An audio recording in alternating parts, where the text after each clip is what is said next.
Hello, everyone, and welcome to Living Your Truth webinar. I'm Victoria Johnson. I am here with a panel of experts today that are going to help us all learn a little bit more about ourselves and loving and accepting all parts of ourselves.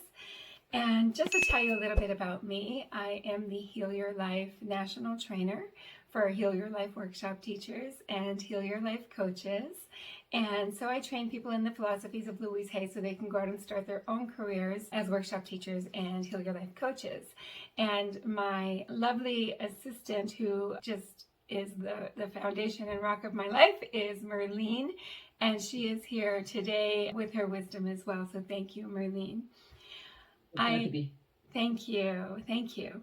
I am also an addictions counselor, and I use a lot of cognitive behavioral therapy. I'm certified in that as well. So helping us identify, the thought, the belief, the emotion that follows that, as well as the behavior that follows the thought, emotion, belief. And so one thing that I do specialize in as well is cognitive therapy with transpersonal counseling. And so having said that, I do have my PhD in counseling, and I am very happy to be with you all here today. But what I want to say is, most of all, who I am is just like you.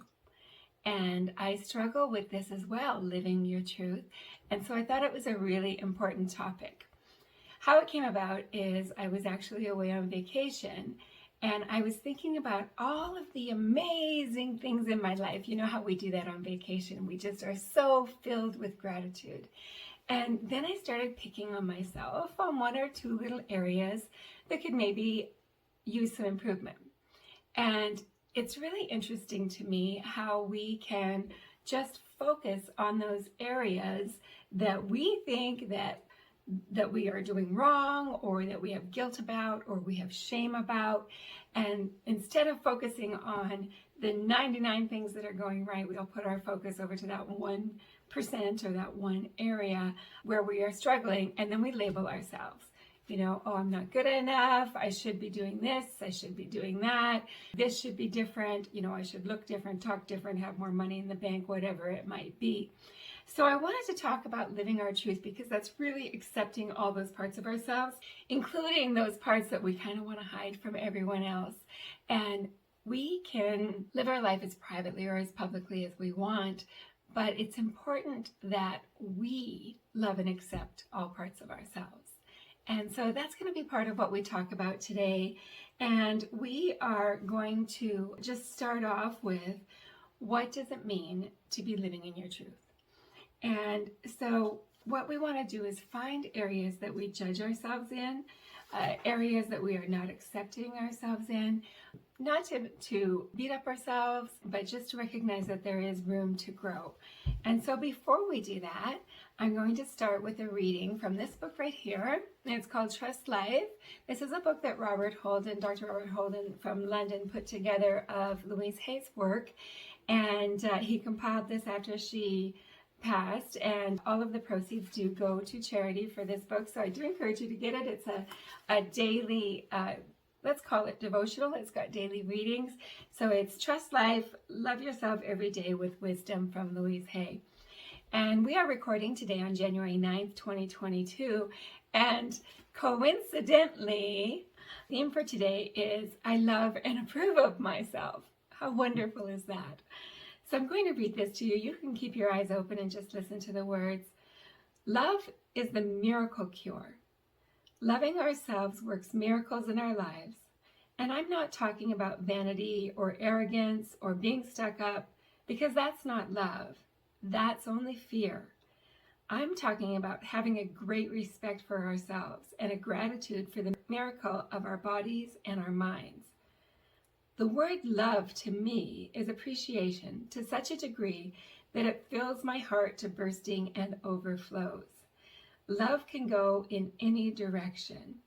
And Louise Hay says here, I can feel love for the very process of life itself, the joy of being alive, the beauty I see, another person, knowledge, the process of the mind, our bodies and the way they work, animals, birds, fish, vegetation in all its forms, and the universe and the way it works. And so to start us off today, I thought we would talk about what we can add to that list, what we feel deep appreciation for. So whether you want to put it in the chat, whether you want to just share it with whoever is watching this webinar, what is it that you are feeling deep appreciation for in your life? I'll start, Victoria. Thank you. Over these past weeks of freezing cold in Alberta, I have felt very much love and gratitude for my warm house, for the hearth that we can burn a lot of our old trees that we've cut down and have such a beautiful setting with a fireplace. I've felt a lot of appreciation for just the companionship of my husband.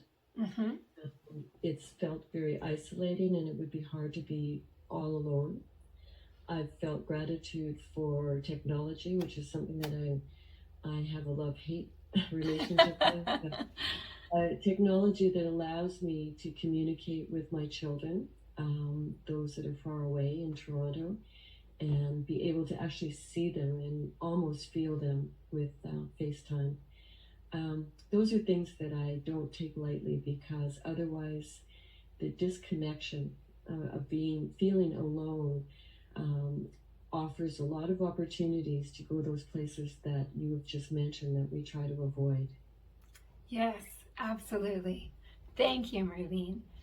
And Ashley, who is part of our panel of experts today, she wrote, I feel very appreciative for the time I got to spend with my family this holiday season.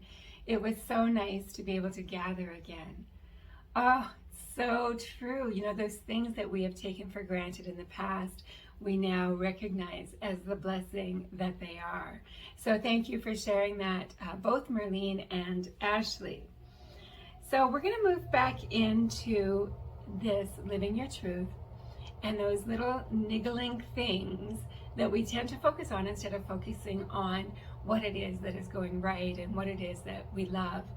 And so I'm going to ask you, as you're listening to this, and you know, after I finish these instructions, feel free to pause this video and write things down in your notebook, whatever works best for you, however it is that you process things. But what I want to say is, what are 3 things that you've been judging yourself for? What are areas that you struggle in? And so I'm going to give you an example. I keep a vision board up on my wall, and I was looking at it at the beginning of the year. Today is January 9th, so New Year's. I was looking at it, and almost everything on there has manifested, whether I was paying attention or not.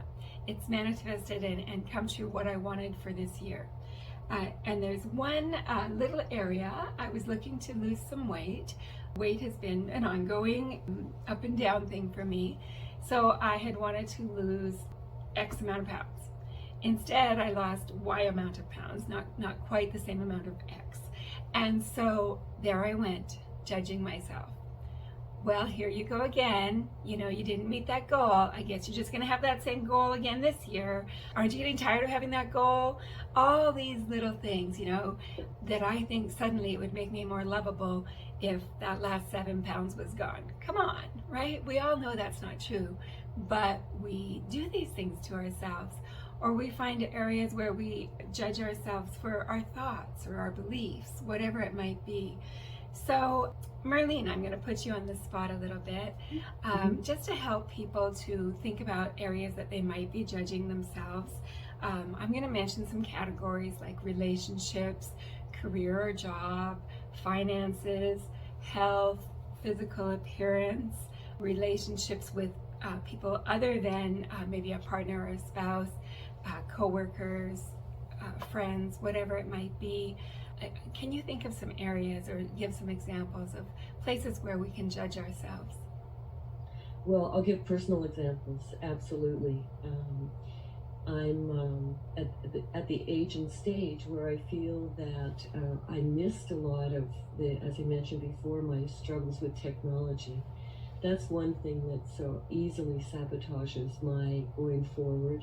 my productivity, my ability to communicate what I have to offer and give to the community of health and wellness. And I sabotage myself all the time, believing that, and it's been reinforced even by young people. Sadly, you get shamed if you don't understand technology very well by those that find it so easy.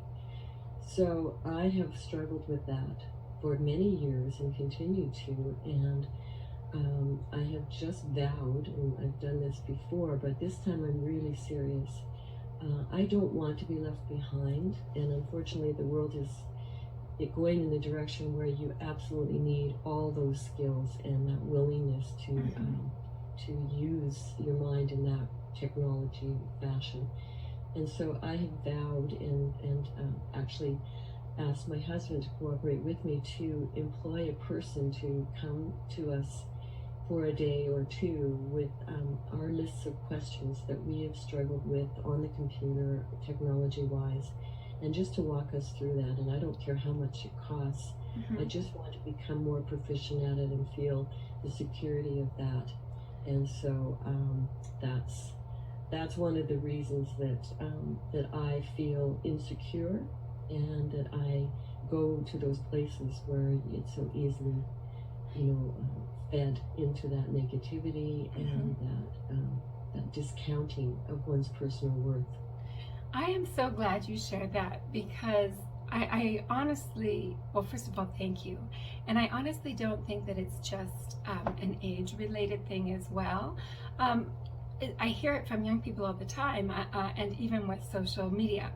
I was speaking to someone just a couple of days ago who doesn't know how to use social media, and she's probably in her 20s. And you're right, it's that feeling of being left behind.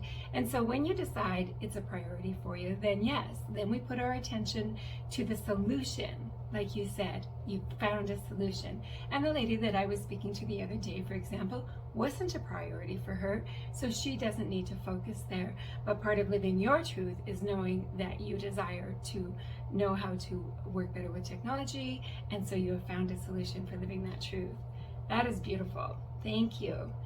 Ashley and Chris, feel free to put things into the chat as well. I also want to say that when we are focusing on those things that bring us guilt and shame, what they do is, of course, create more attention to what it is that we don't want.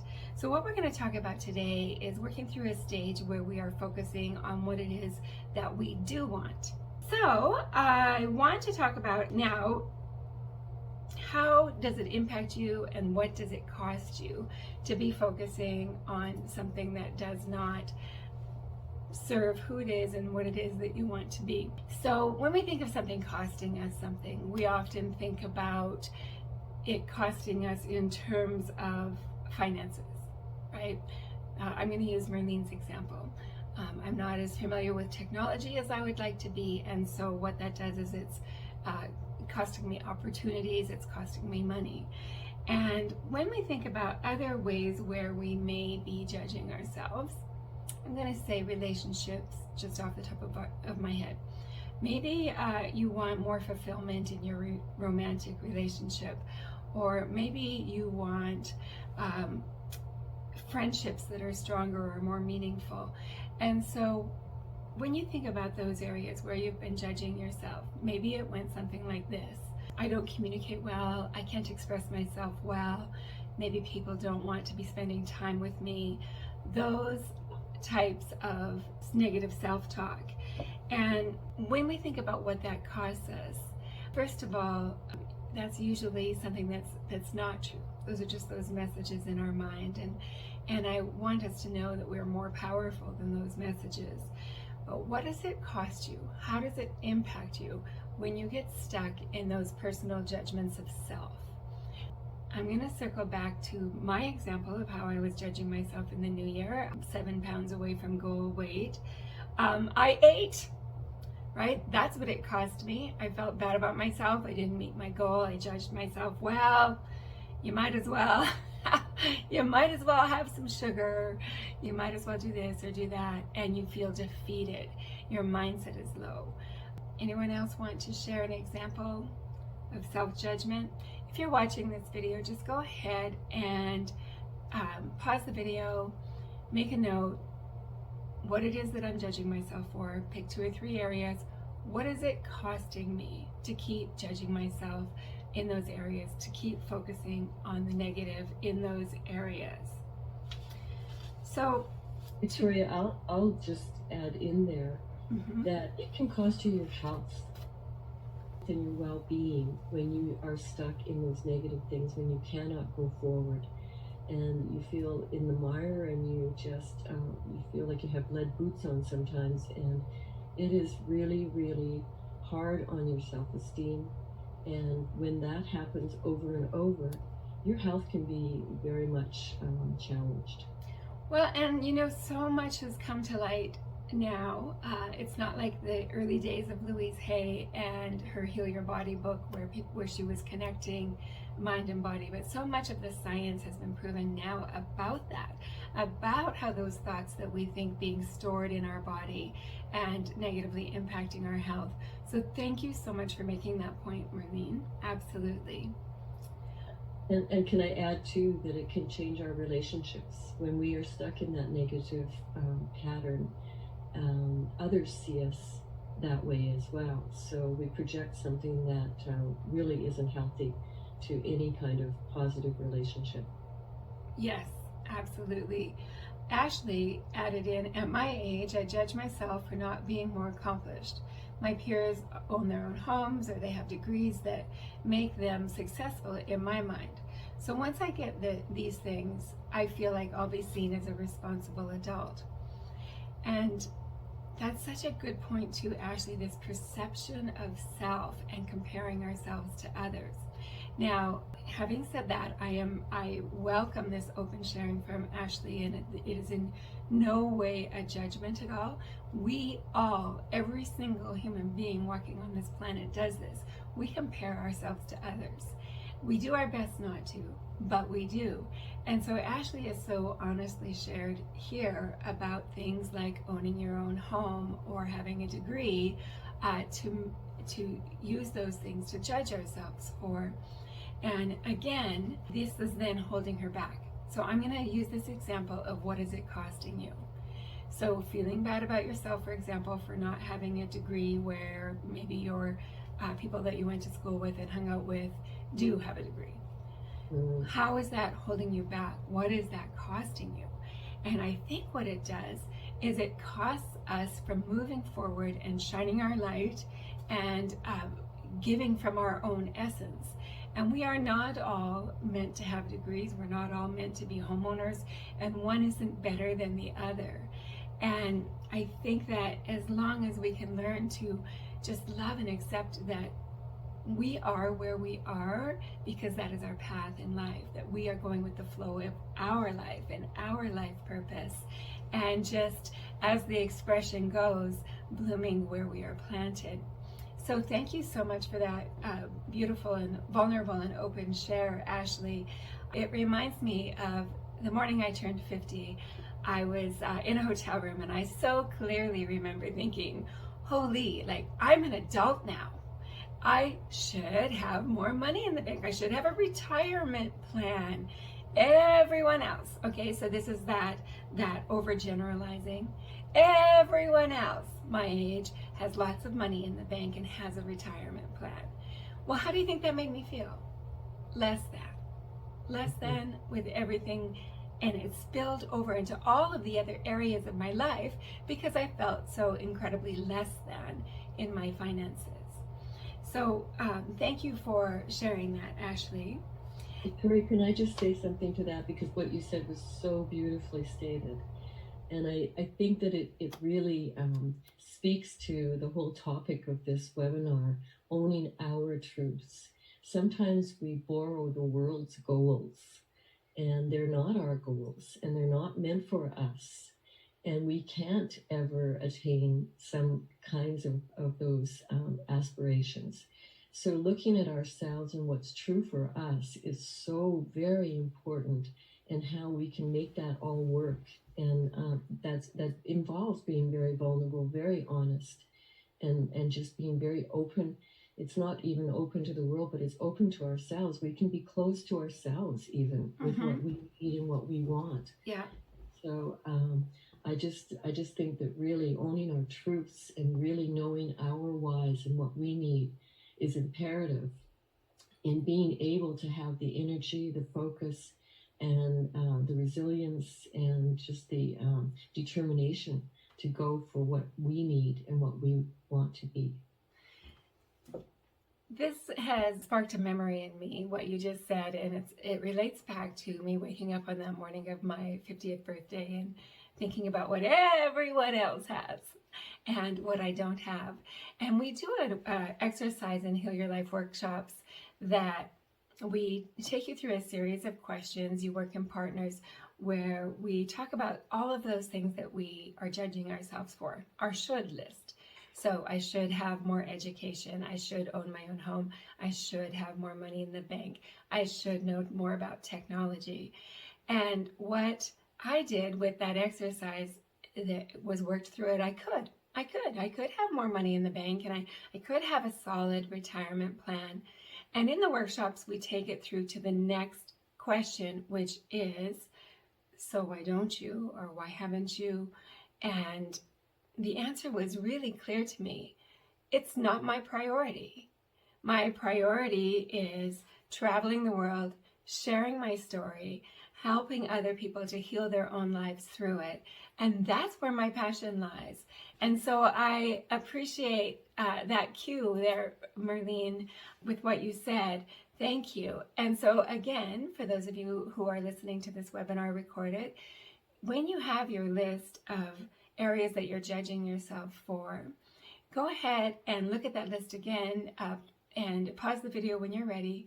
Look at that list again. If I really wanted to, I could, and then write that down again. Own my own home, lose more weight, have more money in the bank, know technology better, whatever it might be. And then lead yourself into the final question, which is, so why don't you, or why haven't you, that type of thing. And look at what it is that comes up for you. And watch out for those automatic answers. And when you hear those automatic answers, like, I'm going to say, because you should be saving money for a rainy day, that's not even my own voice. That is the voice of family members who have drilled that into me. And so really, when you do this for yourself, go inside, listen for your voice, and find out what that might be. And this will help you again to recognize if it is in fact an area that you want to change, and to help you to live solidly within your truth. So sometimes it's easy to get stuck in that loop, those negative messages loop, especially before we do that exercise I was just speaking about, that should and could exercise. And so what I want to do today is just a short reading with you to help you to identify some of your typical thoughts that are on a typical day. So I'm going to ask that you just take a moment right now when you can relax, close your eyes, take a deep breath or two, settle in, and we're going to be doing a little bit of listening to ourselves. You're going to become aware of different thoughts that you are having throughout the day. So imagine that you're just waking up and it's a typical day for you. So when you first wake up, what are your usual thoughts? Are you excited to be alive and start your day? Are you neutral? Or are you pulling those covers over your head and dreading getting up and thinking, oh, not another day? And thinking about all the things that you don't want to do in that day. How is it for you? How are those thoughts showing up? And then think about your thoughts as you are preparing for your day. Maybe you're getting dressed, tidying the house, getting the kids off to school, whatever it might be. Commuting to work, what are those typical thoughts? When you're having those experiences while you're getting dressed, say you're looking in the mirror, what are you thinking? You're driving in your car, what are you thinking? Then think about when you get where you're going, if you're headed out running errands, or maybe you're going to work, what are the thoughts that you're having about the people around you? Are they judgmental thoughts? Are you comparing yourself? When you take the time throughout the day to eat, whether you're snacking or sitting down for meals, are you thinking about the calories that you're consuming? Are you judging yourself of what you should be eating? Or are you just blessing your food and congratulating yourself on your choices? And then think about when you return back home, what those thoughts are. As you prepare for your evening, what are your typical thoughts on a typical day? And lastly, when you climb back into bed and are ending your day, what kind of thoughts are you thinking? And when you're ready, just go ahead and open your eyes and return your attention back to this webinar. And if you're watching the webinar, just take a few minutes to write down what some of those typical thoughts were, especially the ones that surprised you. And I know for me that doesn't matter how many times I do that exercise. It's very simple. You can do it anytime. Just do that very simple exercise, and there's always a thought or two that show up that surprise me. And so I'm going to ask our panel today if you wanted to either share in the chat or through your camera, what are some of the typical thoughts that show up for you that have surprised you?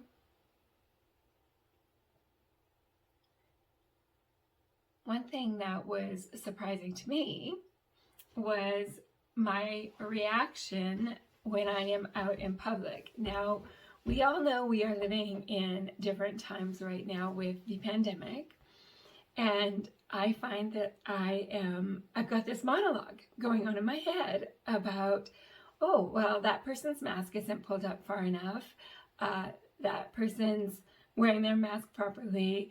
I wonder if this business enforces this particular rule, or I'm thinking about, oh, that person just coughed.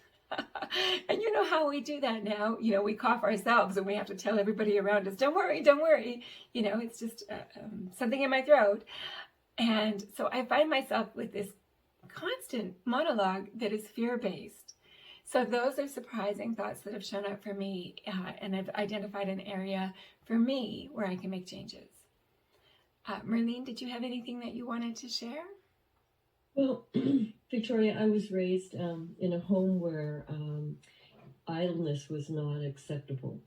And so even to read a book, it had to be a book that you were learning from, or, if you wanted to read a book for pleasure, you had to hide in the closet.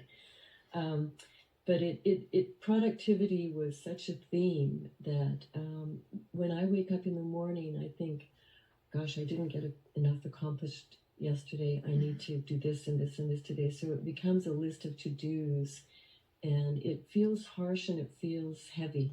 Yes, and it probably feels like self-criticism. Oh, for sure, for sure. The judgment was a big part of all of that growing up, that you had to account for and show what you had accomplished. And so much of that is just it's just really negative to your whole sense of being. And sometimes you can accomplish so much in your head without doing any physical representation of that, but that's not acknowledged by others. So it's really hard to find a balance for me. Yeah, thank you for sharing that. Absolutely. And it's interesting how that shows up, that self-criticism too, of I'm not doing enough. And, with my example, oh my God, here I am judging people again. And knowing that one thing that Louise taught on how to love ourselves, the number one thing is, of course, to stop all of that self-criticism. And so as we are going through our day and as we are noticing those typical thoughts and where those typical thoughts lead us into self-criticism, I want to really encourage you just to pay attention, right? And notice those thoughts when those thoughts of self-criticism show up, and say, oh, hello, I've noticed you. And then, you can turn it around and you can correct it with an affirmation. And so affirmations are personal, positive, and present tense statements. And with those affirmations, what we are doing is we are changing the way we think. We're changing the way we think about ourselves and the way we think about others. And these beliefs that we have, that we've carried forward, I'm going to loop back to my example, money doesn't grow on trees, right? That these are beliefs that usually come from our childhood, but they come from a thought that we have kept thinking over and over and over again. And so the same is true for affirmations. I have heard some people say affirmations don't work. And I'll tell you what, if you have been telling yourself, I didn't get enough accomplished yesterday. I really am ashamed of myself for not doing that. I should have done more. If you've been saying that to yourself 10 times a day for the last 10 years, you're going to need to do that affirmation more than once. And I promise you that affirmations do work. So again, they are personal, positive, present tense. They are usually I am statements, and they need to be repeated. And so some of the different ways that you can repeat them are, for example, I love the bathroom mirror. We're there anyways. We're brushing our teeth, we're brushing our hair, we're putting on makeup, whatever it might be, the men are shaving. Having those affirmations on that bathroom mirror, what a great way to start the day. So you're running through those affirmations. Usually we have enough privacy that we can run through those affirmations out loud and hear them in our own voice, which of course is very powerful, and really reinforce those positive beliefs. So for example, Merlene's could be, there's always enough time for me to accomplish everything I want to accomplish. I live in the flow of life. For me, from my affirmation around what I was criticizing myself for with weight, I am healthy. My body is at its perfect weight for me. I easily follow my food plan. Around the finances, I know everything is always working out for my highest good. These affirmations to these specific areas of your life, when we are judging ourselves for whether it is education or material possessions, just always remembering I am enough. I am enough. And so writing down those affirmations and repeating them. I'm going to share a little bit from our expert Ashley here. She says, for me, it's self-criticism. It's about the limitations of my body following an injury. Why does that still bother me? I should be healed by now. So there's that self-criticism. I should be healed by now, versus her leaning in and trusting in the healing process, that everything is happening at the perfect time. And so I see Merlene smiling as she says this. And so I know that Merlene is going to have words of wisdom around this, how we will judge ourselves or criticize ourselves after an injury. And I think we can all relate to this on some physical level, whether we have tweaked a part of our body or let our health go in some other area, whether it may be smoking or something like that. I really should. So I'm going to share that Ashley has affirmations on her bathroom mirror, and then she has them tucked into her notebooks as well as reminders throughout the day. So Merlene, I welcome your feedback here. Okay, well, yes, it's very easy to criticize your physical capabilities, and as many of you know, I've been struggling with bad knees, which I'm going to get addressed in about a month with full knee replacement, double knee replacement. I'm a bit nervous about that, but also excited to get back into my life. But the only thing when things like that happen that feel like you're drawn down or hampered to go forward, and that's one of the things that Louise says is about knees, is your fear of going forward.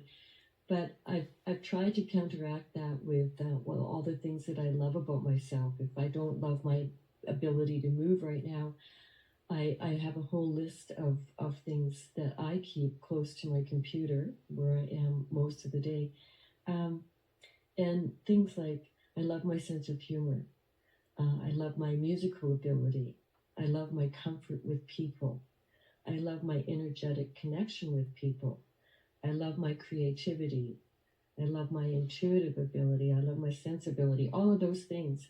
And, you can feel sometimes when we look at trying to find the good in us, we feel maybe that we're being arrogant, or we're trying to paint ourselves in a better light. But those are the things that we really need to acknowledge, to go forward, to give us the strength to overcome the powerful, powerful negative ones. As Victoria said, all it takes is one thing to knock us off our pathway to go forward, and we can focus on those. They loom largely in our awareness, and they just niggle at us whenever we're trying to take that step forward. So to be able to counteract it with all of the things that we do love, that we do appreciate, is just imperative. Yes, absolutely. So true. And while I'm saying this, I want to just mention to the panel, if you want to type in some of your most favorite affirmations or ways that affirmations have helped to change your life into the chat there, we will share them as well. One thing that you said, Marlene, is about it not being arrogant. And so often I come across that when I talk about affirmations with people, they say it's prideful, or they'll start a sentence with, I don't want to brag, but, and it's not bragging, it's celebrating you. And so just to remember what we started off with our reading, we're not talking about vanity or arrogance or being stuck up. Those come from fear. We're talking about coming from a place of love, and more importantly, a place of self-love. And in my work with addictions, I tell my clients to use the same affirmation over and over for a particular thing. And so when you do that, it becomes like a knee-jerk reaction. And so we can repeat that affirmation without thinking as soon as we notice that thought. And so, for me, Marlene, I heard you mention an affirmation that I really liked. When I'm going into the stores and I'm passing judgment, watching store owners, watching people buying things and so on, that's all coming from my fear. And I can reassure myself with using affirmations like, I'm safe, I love everyone, I know people are doing the best that they can, all of these positive things, choosing one in that area and just repeating that over and over so that it becomes my automatic thought, my typical thought, rather than the thought of judgment. And so I'm seeing some beautiful affirmations. I am loved, I love myself, I give my body everything it needs to bring it to optimal health. That's perfect, for what Ashley was sharing, what Marlene was sharing about having physical challenges as well. I give my body everything it needs to bring it to optimal health. And these affirmations can also be very reassuring to us. One that Louise shared with us many times was, every hand that touches my body is a healing hand. And for those of you who are facing health challenges and seeing doctors and so on, every hand that touches my body is a healing hand. And knowing that we can take that intention with us to the appointment, whether it be surgery, whether it be a checkup, whatever it might be, when we go in with that intention, we are focused on what it is that we want. And that's what we want to be doing rather than focusing on what we don't want in our lives. And so... Can I just say something, Victoria? I know you have another topic to go forward with, but just in lieu of what we've just spoken about, when you speak positive affirmations, your body actually physically, if somebody was taking a picture of you, they would see your countenance and your face change, because your whole body relates to that positive affirmation in such a fashion that it is, appropriate to go forward. Where when you have the negative one, if you had electrodes on, you would see it. I used to do biofeedback, and thoughts could really make a change in the electrical activity of the muscles, the EMG. And so, it is so helpful to know that even if we can't relate to them fully, it's best if we verbalize them, and as you say, over and over and over again. It doesn't happen just with one repeating, but to overly state it as much as we can in the way that the direction we want to go forward to. Absolutely. And I love that you shared that in the moment, things are changing as soon as that thought is in your mind, that affirmative thought, or as soon as those affirmative words come out of your mouth. Things are changing in that moment. Yes, to get rid of the built-in belief systems that we've been carrying from childhood, we do have to spend a lot of time working on that. But knowing that you are making progress in the moment, I think is such an important point. Thank you for that, Merlene. It reminds me of, I was recently on an airplane. It's been a while since we were on a plane. Everything's different now. It's a completely different energy on the plane, I found, for me. And I was a little tense. And that's not normal for me. I love to fly. And so while I was sitting there waiting for us to even push away from the gate, I was just affirming, I am relaxed. I am relaxed. And my whole body felt completely different than when I was like, oh my God, I wonder how this is going to go. You know, when are we going to leave? What's happening now? Why is it taking so long? And so on and so on. You know, is this air being circulated well enough? I am relaxed. And my whole body changed, my mind changed. So go for that instant gratification as well with your affirmations. And I wanted to close out today's webinar reading my very favorite affirmations from Louise Hay's book, You Can Heal Your Life. And this has sold over 50 million copies. I think it's around 55 million now. Really changed the life of millions of people for decades. What I love about this information is that it's timeless, as applicable today as the day it was written. And so any final words from anyone on the panel, whether in the chat or... Okay, I'm going to go ahead and read these affirmations to you. This is my very favorite section of the book. It is right after the relationships chapter in the book. So feel free to visit it on your own in the book, You Can Heal Your Life. And here it is. So just take a moment to relax. Oh, nice deep breath. I am relaxed.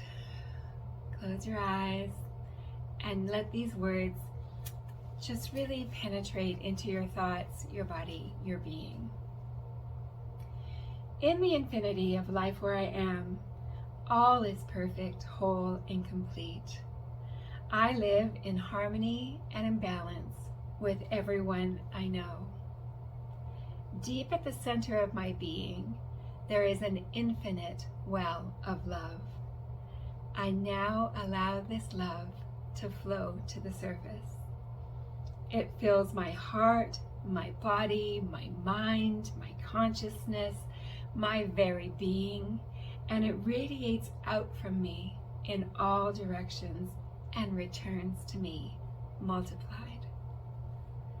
The more love I use and give, the more love I have to give. The supply is endless. The use of love makes me feel good. It's an expression of my inner joy. I love myself, therefore I love taking care of my body. I love feeding it nourishing foods and beverages. I lovingly groom it and dress it, and my body lovingly responds to me with vibrant health and energy. I love myself, therefore I provide for myself a comfortable home, one that fills all of my needs, one that is a pleasure for me to be in. I fill the rooms of my home with the vibration of love, so that all who enter, myself included, will feel this love and be nourished by it. I love myself, therefore I work at a job I truly enjoy doing, one that uses my creative talents and abilities. I work with and for people I love and who love me, and am earning a good income. I love myself, therefore. I behave and think in a loving way to all people, for I know that which I give out returns to me multiplied. I only attract loving people into my world, for they are a mirror of who I am. I love myself, therefore I forgive and totally release the past and all past experiences, and I am free. I love myself, therefore I live totally in the now, experiencing each moment as good and knowing that my future is bright and joyous and secure, for I am a beloved child of the universe, and the universe lovingly takes care of me now and forevermore. All is well in my world. So as you take a couple more breaths and return your consciousness to this webinar, let me say that each of those words were written for you. They are a beautiful gift in your life, and that you are worthy and that you deserve to be living in your truth. And so it is. Thank you for joining us today. We really appreciate you being here and wish you all of the best as you identify these negative thoughts and transform them into positive affirmations that help to change your life. Thank you again.